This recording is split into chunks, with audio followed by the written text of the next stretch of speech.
والسلام على من اختص بالخلق العظيم وعلى آله وأصحابه الذين قاموا بنصرة الدين الكريم. أما بعد، فأعوذ بالله من الشيطان الرجيم. بسم الله الرحمن الرحيم. لقد من الله على المؤمنين إذ بعث فيهم رسولا من أنفسهم يتلو عليهم آياته ويزكيهم ويعلمهم الكتاب والحكمة وإن كانوا من قبل لفي ضلال مبين. صدق الله العظيم. وبلغنا رسوله النبي الكريم ونحن على ذلك لمن الشاهدين والشاكرين والحمد لله رب العالمين. درود پاک الاسلام کی بارگاہ میں الصلاۃ والسلام علیک یا رسول اللہ وسلم علیک یا حبیب اللہ. برادران اسلام، یاران طریقت، قبلہ حافظ صاحب کی دعوت پہ یہاں حاضری کا موقع ملا ہے. حافظ صاحب کے ساتھ میرا تعلق کی وجہ جو ہے وہ صرف اور صرف الحب للہ ہے.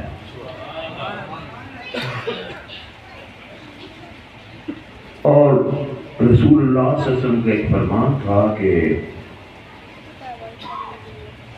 7 لوگ قیامت کے دن، جس دن اللہ کے سایہ کے سوا کوئی سایہ نہیں ہوگا، تو اس دن وہ اس سایہ کے نیچے ہوں گے. ان میں سے ایک وہ تھا کہ 2 شخص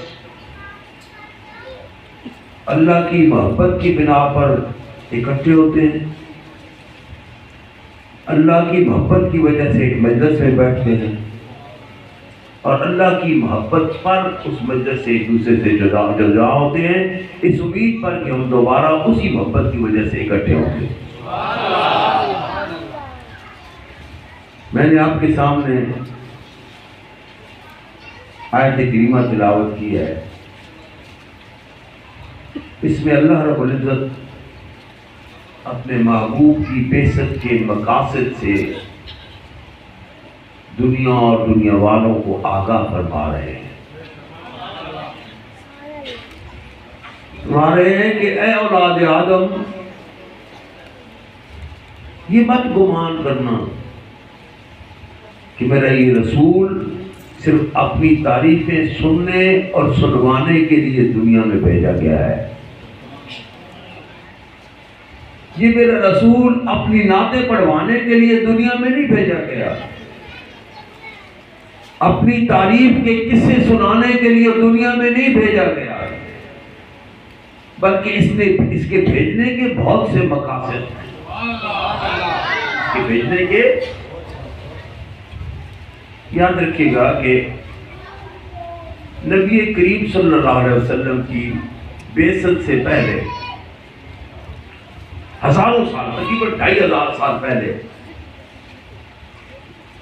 اِذْ يَرْفَعُ إِبْرَاهِيمُ الْقَوَاعِدَ مِنَ الْبَيْتِ وَإِسْمَاعِيلُ، جب ابراہیم اور اسماعیل علیہ السلام باپ بیٹے نے کعبے کی دیواریں کھڑی کی تھی، تو جب کعبے کی دیواریں کھڑی ہو گئی تو مقام ابراہیم پر کھڑے ہو کر حضرت ابراہیم علیہ السلام نے اپنے اللہ سے دعا مانگی. اللہ سے کہ ہمارے رب، ربنا، وہاں ربنا کا صیغہ تھا، اے ہم دونوں کے رب، اے اسماعیل کے اور میرے رب، ہم دونوں کی اولاد میں سے ایک رسول مبعوث فرمانا. ابراہیم علیہ السلام کی اولاد سے تو ہزاروں انبیاء اور رسل ہیں نا. ابراہیم علیہ السلام کی اولاد سے ہزاروں انبیاء ہوتے ہیں، لیکن وہ سارے کے سارے حضرت اسحاق علیہ السلام اور یعقوب علیہ السلام کی اولاد سے ہیں۔ یہاں دو کھڑے ہیں، ایک اسماعیل اور ایک ابراہیم علیہ السلام۔ یہاں ابراہیم علیہ السلام عرض کر رہے ہیں کہ اے میرے اللہ، ہم دونوں کی اولاد سے ایک رسول مبعوث فرمانا، اور ابراہیم علیہ السلام کی اسماعیل علیہ السلام کی نسبت سے صرف ایک رسول تشریف لائے دنیا میں، اور وہ رسول اللہ صلی اللہ علیہ وسلم۔ ہم دونوں کے اولاد سے ایک رسول مبعوث فرمانا، وہ کیا کام کرے گا؟ 3 مقاصد لے کر وہ آئے گا دنیا میں، 3 مقاصد لے کر آئے گا، 3 کام وہ کرے گا۔ وہ دنیا کو صرف، دنیا والوں کو صرف عبادت میں نہیں لگائے گا کہ گھروں میں بیٹھ جاؤ اور اللہ اللہ جاپتے رہو۔ وہ کہتے ہیں نا نامے کہ مصلحت کا دین عیسیٰ غاروں کو، مصلحت کا دین ماں جگو شکو، وہ دنیا کو اس انقلاب سے روشناس کرائے گا کہ جو ان کی زندگی کے نظام کو بدل دینے والا انقلاب ہوگا۔ تو فرمایا تو اس کے ذمہ 3 کام ہوں گے۔ یتلو علیہم آیاتک، دعا مانگی تھی ابراہیم علیہ السلام، وہ جو رسول مبعوث ہوگا نا وہ 3 کام کرے، اے اللہ وہ 3 کام کرے۔ ایک تو تیری آیات دنیا والوں کو سنائے، جو تو بھیجے وہ دنیا والوں کو سنا دے۔ دوسرا وَيُعَلِّمُهُمُ الْكِتَابَ وَالْحِکْمَةَ، پھر ان کو حکمت کی باتیں بتائیں، دانائی کی باتیں بتائیں، ان کو دنیا کے کامیابی اور ترقی کے جو راز بتلائے، وہ ان کو غلبہ کے دنیا میں کس طرح غلبہ حاصل کیا جاتا ہے اس کی راہوں کا راہی بنائے۔ وَيُعَلِّمُهُمُ الْكِتَابَ وَالْحِکْمَةَ، اور تیسرا وَيُزَكِّيهِمْ، ان کا تزکیہ نفس فرمائے، تزکیہ باطن فرمائے کہ جب ابو بکر صدیق کی امامت کی صورت میں، جب عمر فاروق کی خلافت کی صورت میں 4 داغ عالم اسلام پھیل رہا ہوگا، اسلام کی حکومت قائم ہو رہی ہوگی، دنیا اور دنیا والے غلام بن رہے ہوں گے، میلوں کے ساتھ سے رقبے زیر تسلط آ رہے ہوں گے، اس وقت وہ دوسرے بادشاہوں کی طرح ظلم کا راستہ اختیار کریں گے یا ایک مسلم خادم ہونے کی حیثیت سے عدل کا راستہ اختیار کریں گے؟ یہ راز بتلانے والا ہوگا۔ تزکیہ نفس یہ نہیں ہوتا کہ 1000 کی تسبیح دے دو جس طرح ہم کرتے آج کل کہ تو 2000 تسبیح پڑھا کر، ہاتھ میں تسبیح پکڑے رکھا کر، باتیں بھی کرتا رہے، مل کے بھی ہلاتا رہے۔ میں بعض مشائخ کو دیکھتا ہوں باتیں بھی کرتے رہتے، مل کے بھی ہلاتے رہتے ہیں۔ تسبیح میں نے اپنے والد گرامی کو کبھی تسبیح پڑھتے ہوئے نہیں دیکھا، پوری زندگی کرتے تھے کچھ چیزیں، لیکن اس وقت جب وہ اکیلے ہوتے تھے اللہ کی بارگاہ میں بیٹھ، کبھی بھی بندوں کے سامنے ہاتھ میں تسبیح پکڑ کر اس کو پھیرتے ہوئے میں نے اپنے والد گرامی کو پوری زندگی میں نہیں دیکھا۔ تو وہ تزکیہ نفس یہ ہوگا کہ ان کو عملی زندگی میں رہنے کے گل بتلائے گا کہ جب تمہارا غلام تمہارے پاس آئے تمہارا اس کے ساتھ کیا سلوک ہونا چاہیے، جب کوئی امیر تمہارے پاس آئے تمہارا اس کے ساتھ کیا سلوک ہونا چاہیے، جب تم فاتح کی حیثیت سے کسی ملک میں داخل ہو تو مفتو قوموں کے ساتھ تمہارا کیا سلوک ہونا چاہیے۔ ایک حضور صلی اللہ علیہ وسلم کے پاس ایک عرابی کہتے ہیں باہر جنگل میں رہنے والا، وہ حاضر ہوتا ہے اور کہتے ہیں کہ اے نبی اللہ، میں نے سنا ہے کہ آپ فرماتے ہو، میں نے سنا ہے آپ فرماتے ہو کہ ایک دن سارے اکٹھے ہوں گے، اگلے پچھلے، اولی انسان آدم سے لے کر آخری انسان تک سب اکٹھے ہوں گے ایک میدان میں، سب امتیں سب قومیں وہی جمع ہوگی، یوم حشر ہوگا، وفا ہوگا، اللہ کی بارگاہ میں پیش ہوگی۔ میں نے فرمایا ہے، میں نے کہا ہے، عرض کرتا ہے کہ یا رسول اللہ پھر کتنے قومیں ہوں گی کہ آپ مجھے کیسے پہچانیں گے؟ وہ کے حساب سے لوگ ہوں گے، آپ مجھے کیسے پہچانیں گے؟ آپ نے فرمایا تو کیا کام کرتا ہے؟ یا رسول اللہ میں بکریاں چراتا ہوں، چرواہا ہوں۔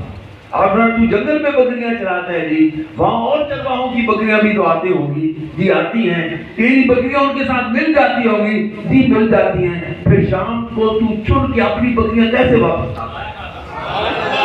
بکریوں سے یا رسول اللہ وہ میری آواز کو پہچانتی ہے، ان کا میرے ساتھ انس ہو گیا ہے، میں ایک چٹان پہ کھڑے ہو کے اپنی ہانک لگاتا ہوں، وہ جہاں بھی وہ دوڑی دوڑی میرے پاس آتی ہے اور میں محفوظ طریقے سے ان کو لے کے گھر آ جاتا ہوں۔ فرمایا میرے امتی کا اور میرا تعلق اسی طرح ہے، اس کے اور میرے درمیان بھی انس کی وہ کیفیت ہوگی، محبت کی وہ کیفیت ہوگی کہ میں ایک جگہ کھڑے ہو کر حوض کوثر پہ کھڑا ہوں گا اور وہ دور سے میری خوشبو سون کے میرے پاس دوڑے دوڑے آئے گا، شفیع المذنبی دامان رحمت میں چھپائیں گے، وہ دوڑ دوڑ کے میرے پاس آئیں گے، دوڑ دوڑ کے میری بارگاہ میں حاضر ہوں گے۔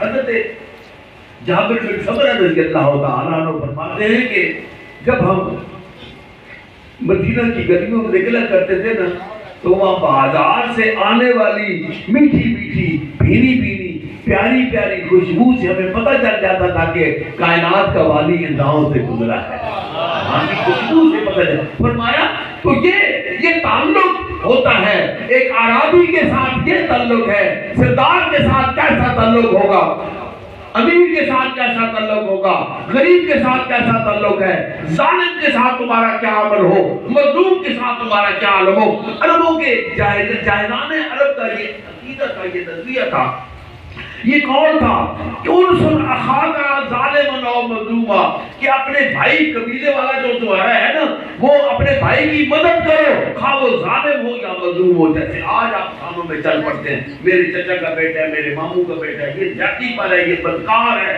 یہ چور ہے، یہ ڈاکو ہے، میں نے اس کے ساتھ تعاون کرنا کیونکہ میرا رشتہ دار ہے۔ اس طرح عربوں کے جولاں کا یہ عقیدہ اور نظریہ تھا کہ انصر اخاک ظالما او مظلوما، اپنے بھائی کی مدد کرو خواہ وہ ظالم ہو یا مظلوم۔ صحابہ کرام حاضر ہیں، رسول اللہ صلی اللہ علیہ وسلم بھی فرماتے ہیں انصر اخاک ظالما او مظلوما۔ وہ رسول جو عدل کی دعوت دینے والا ہے، وہ رسول جو فرمایا کہ انصر اخاک ظالما، اپنے بھائی کی مدد کر خواہ وہ ظالم ہو یا مظلوم ہو۔ صحابہ کرام نے عرض کی یا رسول اللہ کوئی حکم نازل ہوا ہے؟ اب آپ نے تو ہمیں اور دعوت دی تھی، اب وہ بدل گئی ہے؟ آپ فرمایا نہیں بدلی۔ تو یا رسول اللہ ہم مظلوم کی ظالم کی کیسے مدد کریں گے؟ مظلوم کی مدد تو ظالم کی، فرمایا اس کے ہاتھ کو پکڑو، ظلم سے روک لو، یہ اس کی مدد ہوگی۔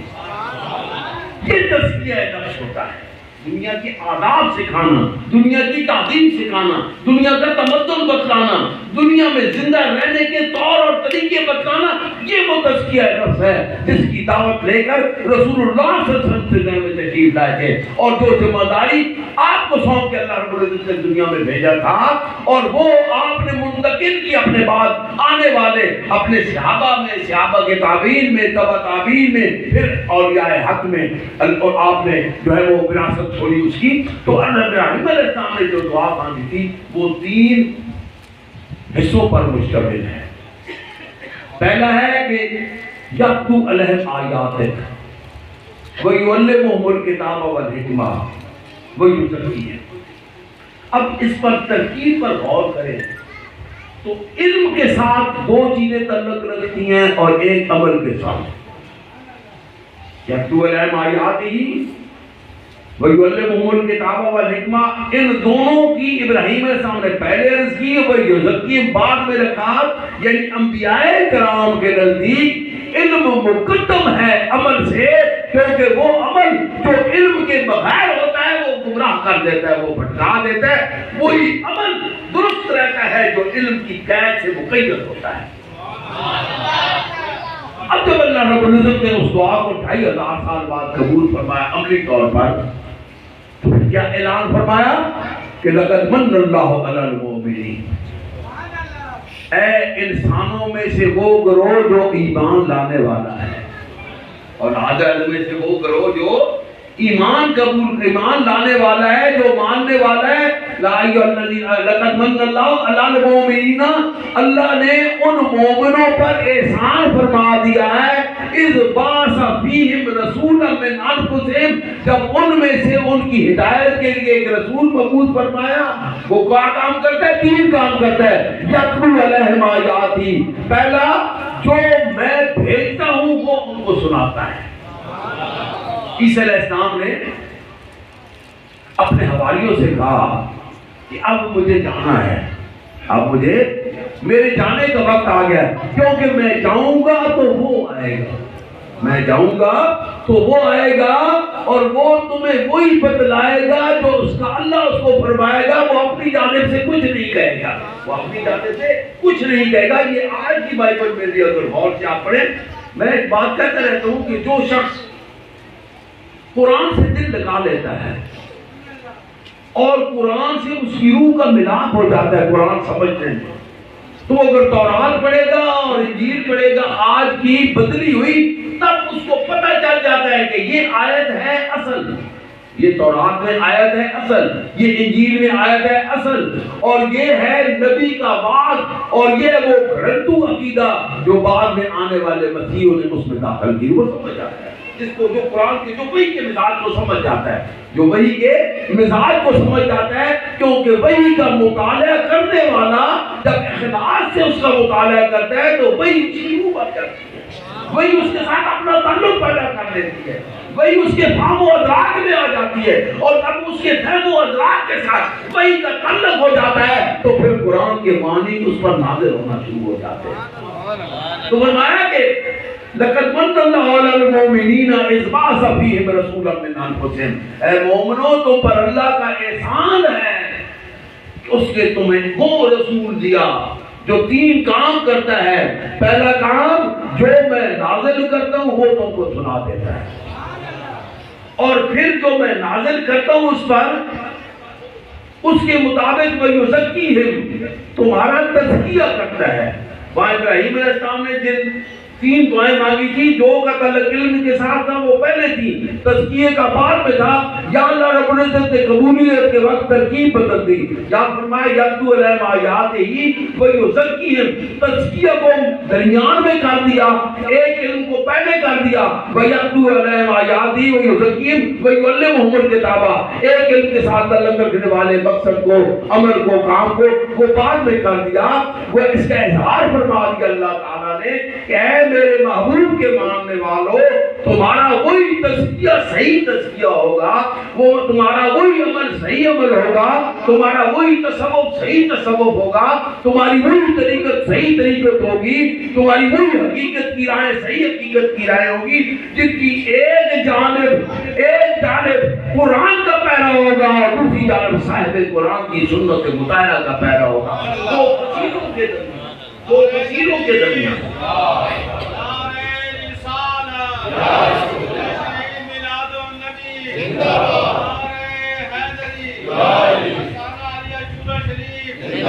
ان 2 فصیلوں کے درمیان، ان 2 دیواروں کے درمیان جو تزکیہ ہے وہی شریعت ہے، جو عمل ہے وہی شریعت ہے، وہی تصوف ہے، وہی حقیقت ہے، وہی طریقت ہے۔ اس کے علاوہ جو کچھ بھی ہے وہ الہاد ہے، زنت کا ہے۔ حضرت داتا صاحب رحمۃ اللہ علیہ فرماتے ہیں کہ ظاہر کی اصلاح کے بغیر باطن کی صفائی کا دعویٰ یہ الہاد اور ذلت کا ہے، گمراہی ہے، اور ظاہر کے درست ہونا باطن کی صفائی کے بغیر یہ ریا اور منافقت ہے، اور اللہ تعالیٰ کو نہ ریا منافقت پسند ہے نہ الہاد اور بے دینی پسند ہے۔ تمہارا وہی عمل، وہی طریقہ، وہی حقیقت ہوگا، وہی طریقت ہوگی، وہی تصوف ہوگا، وہی شریعت ہوگی جو 2 علوم کے قید کے درمیان مقید ہوگا، ایک جانب قرآن کا حکم ہوگا، ایک جانب صاحب قرآن کا حکم۔ تو میں نے پہلے عرض کیا کہ ہمارا صاحب قرآن صرف دنیا اور دنیا والوں سے اپنی تعریف کے قصیدے پڑھوانے کے لیے نہیں آیا تھا کہ ہم جہاں کے بیٹھ جائیں اور رسول اللہ پر درود بھیجتے رہیں اور سلام بھیجتے رہیں اور جھنڈیاں لگاتے رہیں اور کمکمے لگاتے رہیں اور پھر خاموش ہو کے بیٹھ جائیں۔ لو کان حبک صادقا لأطعتہ، تحسن رسولہ وانت تظہر حبہ، رسول کی نافرمانیاں بھی کرتا ہے اور ساتھ محبت کے دعوے بھی کرتا ہے، رسول کی نافرمانی بھی کرتا ہے اور ساتھ محبت کے تحسن رسولہ وانت تظہر حبہ ھذا لعمری پھر فعال بدی، یعنی عمر کی قسم یہ تو بڑی عجیب بات ہے کہ نافرمانیاں بھی کرے اور محبت کا دعویٰ بھی کرے۔ ارے محبت تو وہ محبت ہے، وہ کہتا ہے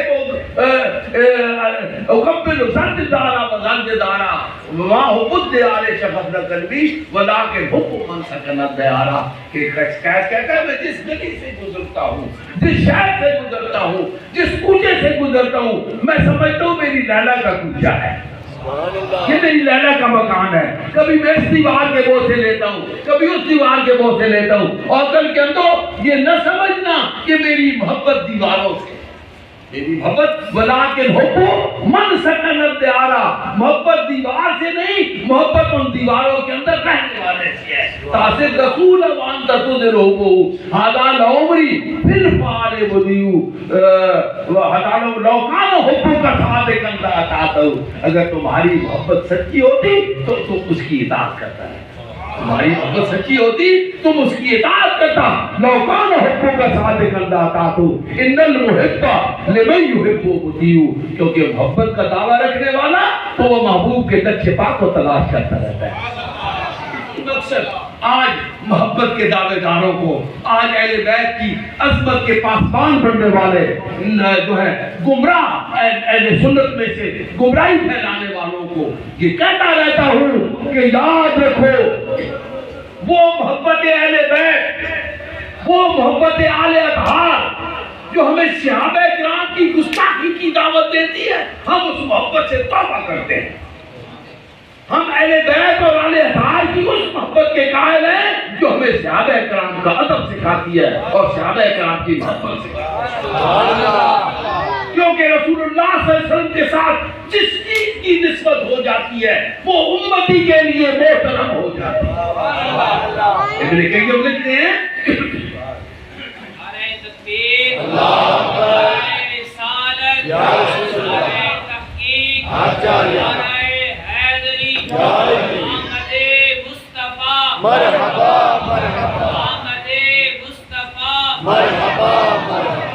وہ لکھتے ہیں کہ رسول اللہ صلی اللہ علیہ وسلم کے جوتے مبارک ہم ان کو نالین مبارک کہتے ہیں، صرف جوتڑیاں نہیں کہتے، وہ شخص جو امتی ہو کر رسول اللہ صلی اللہ علیہ وسلم کے نالین مبارک کو نالین مبارک کہنے کی بجائے رسول کی جوتڑیاں کہے گا، یقتل ولا تقبل توبۃ ابدا، اس کو قتل کیا جائے گا، کبھی بھی اس کی توبہ قبول نہیں۔ سبحان اللہ۔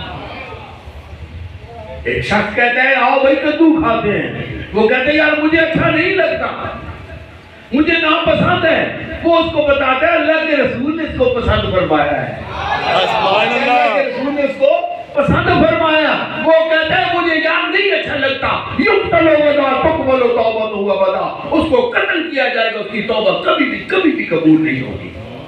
میں کہتا ہوں کیا میرے آقا نے جس سے ساتھ محبت کی ہے حسن و حسین کے ساتھ محبت کرو، سبحان اللہ۔ میرے آقا نے جس کے ساتھ محبت کی حسن و حسین کے ساتھ محبت کرو، میرے آقا نے جس کو تکریم دی ابو بکر و عمر ان کی تکریم کرو، سبحان اللہ۔ میرے آقا نے جس سے محبت کی حسن و حسین کے ساتھ محبت کرو، میرے آقا نے جس کو عزت دی اس کو عزت دو، میرے آقا نے جس کے ساتھ پیار کیا اس کے ساتھ پیار کرو علی کے ساتھ، اور میرے آقا نے جس کو امیر بنایا اس کو امیر مانو ابو بکر صدیق، سبحان اللہ۔ نعرہ تکبیر، اللہ اکبر، نعرہ رسالت، یا رسول اللہ، میلاد النبی، زندہ باد، نعرہ تکبیر، اللہ اکبر، نعرہ حیدری، یا علی۔ میرے آقا کے محبوب کے ساتھ تم محبت کرو، اور میرے آقا جس کی عزت کرے اس کی توہین کرو۔ لوکان حبو کا صادق کرنا تھا، اس سے پتہ چلتا ہے کہ تو بدمعاش ہے، تو کہیں بکا ہوا ہے، تو اپنے ایمان کے سودے کر چکا ہے کسی غیر کے ساتھ تو اپنا ایمان بیچ چکا ہے، اپنا ضمیر بیچ چکا ہے، اور ہمارے لیے تو یہ ہے کہ ضمیر و ضبط کی سوداگری کرنے میں جب نکلوں، ضمیر و ضبط کی سوداگری کرنے میں جب نکلوں خود اپنے آپ ہی میرے قدم رک جانے لگتے ہیں، کہ ان کی عقائد پر اللہ اس کا اللہ کا پیرا ہوتا ہے، ان کے نظریات پر اللہ کا پیرا ہوتا ہے، ان کے عقائد پر اللہ کا پیرا ہوتا ہے، ان کے اعمال پر اللہ کا پیرا ہوتا ہے، ان کی سیاست پر اللہ کا پیرا ہوتا ہے، ان کے مذہبی عقائد پر اللہ کا پیرا ہوتا ہے، ان کی معیشت پر اللہ کا پیرا ہوتا ہے، ان کی معاشرت پر اللہ کا پیرا ہوتا ہے۔ وہ جو نبی کی غلامی اختیار کرتے خلوص سے اختیار کرتے ہیں، اخلاص سے اختیار کرتے ہیں. مجھے بتاؤ کہ نبی کریم اپنی جگہ پر پوری امت کی نمائندگی کے لیے ایک شخص کو بھیج رہے ہیں امیر بنا کر. پوری امت کی نمائندگی کرنے کے لیے ایک شخص کو امیر بنا کر بھیج رہے ہیں. وہ کون تھا؟ کیا عمر فاروق موجود نہیں تھے؟ کیا عثمان غنی موجود نہیں تھے؟ کیا سعد بن عبادہ موجود نہیں تھے؟ کیا معاذ بن جبل موجود نہیں تھے؟ کیا امام علی موجود نہیں تھے؟ کیا عثمان غنی موجود نہیں تھے؟ کیا عبد الرحمن بن عوف موجود نہیں تھے؟ سب موجود تھے، لیکن امیر کس کو بنایا؟ ابو بکر صدیق. سبحان اللہ. ساری امت کا امیر. پہلا حج تھا، اپنی جگہ پہ بھیج رہے ہیں. یعنی وہاں جب کچھ لوگوں کی نمائندگی تھی، سارے تو نہیں آنے، لیکن وہ پوری امت کی عمارت تھی. امیر الحج بنانا پوری امت کی عمارت تھی. پوری امت کا امیر بنا کے بھیجا. کس کو؟ ابو بکر صدیق کو. اور پیچھے احکام نازل ہو گئے ہیں. پیچھے احکام نازل ہو گئے ہیں. پیچھے علی علیہ السلام کو اٹھتی پر دوران کیا. سبحان اللہ. پیچھے علی علیہ السلام کو اٹھیے آخری سال سے نبوت کے رسول اللہ صلی اللہ علیہ وسلم کے مثال سے 1 سال پہلے کی بات ہے. بعد میں علی کو دوڑا دیا. جب اس وادی میں اٹھتی مبارک داخل ہوتی ہے تو محبت کا عالم دیکھیں، پیار کا. ابو بکر اپنے ساتھیوں سے کہتے ہیں یار مجھے تو اللہ کے رسول کی ناکہ مبارک کی خوشبو آ رہی ہے. سبحان اللہ. دور ہے، اس کی بڑبڑانے کی آواز آ رہی ہے، اس کی خوشبو آ رہی ہے. جب قریب پہنچے علی علیہ السلام تو نیچے اترنے سے پہلے پہلا سوال ابو بکر صدیق کیا کرتے ہیں؟ آپ فرماتے ہیں پہلا خطاب جو خلافت کے بعد تھا، نہ کبھی زندگی میں مجھے خلافت کے حصول کی خواہش پیدا ہوئی، نہ کبھی اس عہدے سے محبت پیدا ہوئی، نہ اس کی جانب کبھی رغبت رہی میری. میں اللہ کی قسم کہا کرتا کبھی میرے دل میں اس کی محبت نہیں تھی. وہ ابو بکر صدیق معذور ہونے کے لیے تیار ہیں.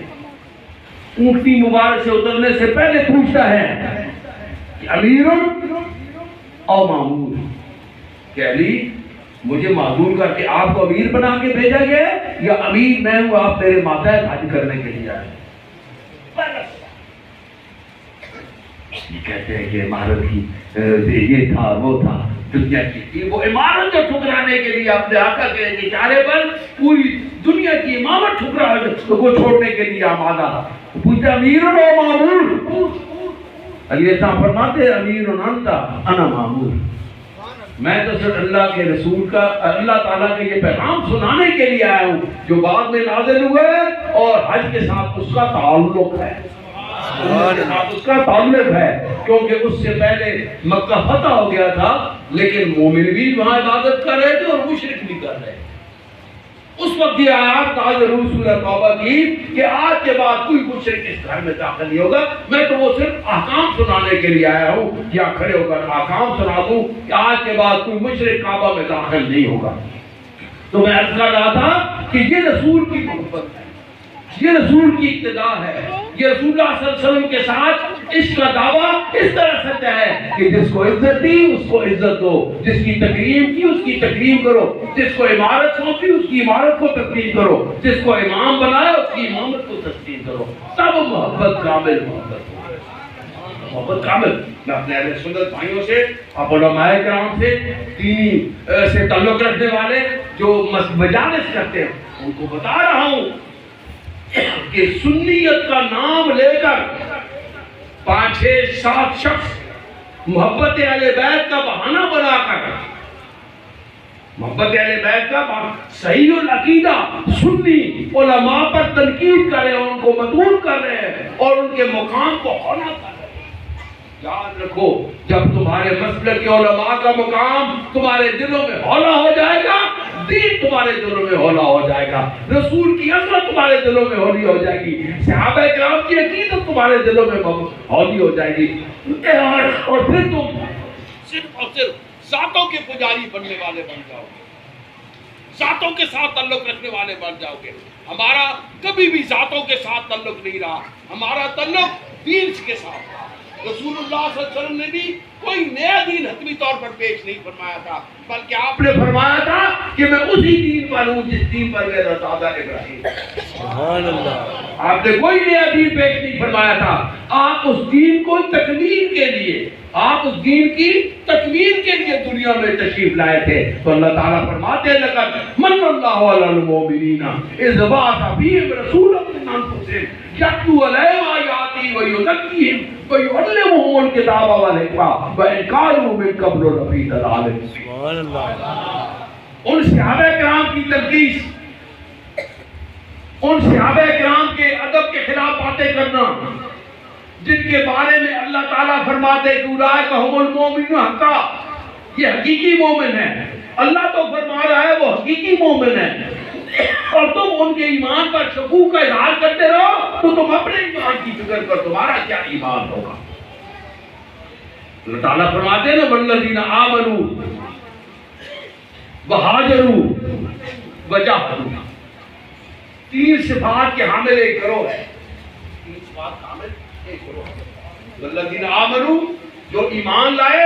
کہاں؟ جب رسول اللہ صلی اللہ علیہ وسلم نے مکہ کی گھاٹیوں میں اسلام کی دعوت دی، اللہ کی وحدانیت کی دعوت دی تھی، ایمان لائے اس پرآشوب دور میں. وہاجروا، پھر جب اللہ کا حکم آ گیا، مکہ کی فضا تنگ ہو گئی، مکہ کی سرزمین کو تنگ کر دیا گیا، تو رسول اللہ صلی اللہ علیہ وسلم کے حکم سے آپ کی میت میں مکہ کو چھوڑا، اپنا سب کو چھوڑا اور مدینہ چلے گئے. مدینہ چلے گئے. اور پھر جب انہوں نے مدینہ پر حملہ کیا کافروں نے، مکے والوں نے، وجاہدوا، یہ دبکے نہیں، یہ غاروں میں چھپے نہیں، بلکہ مرد میدان بن کر اپنے رسول کی حمایت میں جہاد کے لیے، جنگ کے لیے آ کر بدر کے میدان میں خیمہ دار ہو گئے. سبحان یہ اللہ. تین صفات کا ایک گروہ ہے جو مکہ سے آنے والا ہے. پھر فرمایا والذین آمنوا وہاجروا وجاہدوا والذین آووا ونصروا. دوسری جانب وہ گروہ جو مکہ سے آنے والوں کو پناہ دیتا ہے، اپنا مال میں حصے دار بناتا ہے، اپنی جائیدادوں میں حصے دار بناتا ہے، پناہ دیتا ہے. وآووا ونصروا، اور جب مقابلے والا دشمن حملہ کرتا ہے تو یہ بدر میں اس کی پیٹھ کے پاس آ کر کھڑا ہو جاتا ہے اور مہاجروں کے ساتھ شانہ بشانہ کھڑا ہو جاتا ہے قربانی دینے کے لیے. یاد ہے وہ بدر اور احد میں سب سے زیادہ مہاجرین تو بہت کم خون بہا، زیادہ شہداء کی تعداد وہ مدینہ والوں کی ہے. والذین آووا ونصروا، جنہوں نے ان کو پناہ دی، مہاجروں کو، اور ان کے ساتھ مددگار ہوئے. اللہ تعالیٰ کیا فرماتے ہیں؟ اولئک هم المؤمنون حقا. اولئک هم المؤمنون حقا. یہ 313 جو ہیں، یہ 313 یہ حقیقی مومن ہیں، یہ حقیقی مومن ہیں. لہم درجات عند ربہم ومغفرۃ ورزق کریم. ان کے اپنے رب یہاں بڑے درجے مقامات ہیں. اور یہ نہیں کہ کسی کو کمزوری نہیں ہوگی، لیکن لہم مغفرۃ، ان کی ساری کمزوریاں معاف ہیں، ان کی ساری کمزوریاں معاف. مغفرۃ ورزق کریم، اور باقی درجے. جب بھی کوئی بدری کسی کے ساتھ کوئی کرنے ہو جاتی تھی نا، کوئی زیادتی یا کچھ، تو مقابلے والا کہتا وہ کہتا تھا اور تمہیں پتہ نہیں یہ بدری ہے. حاتم بن ابی بلتہ سے ایسا عمل ہوا جو غداری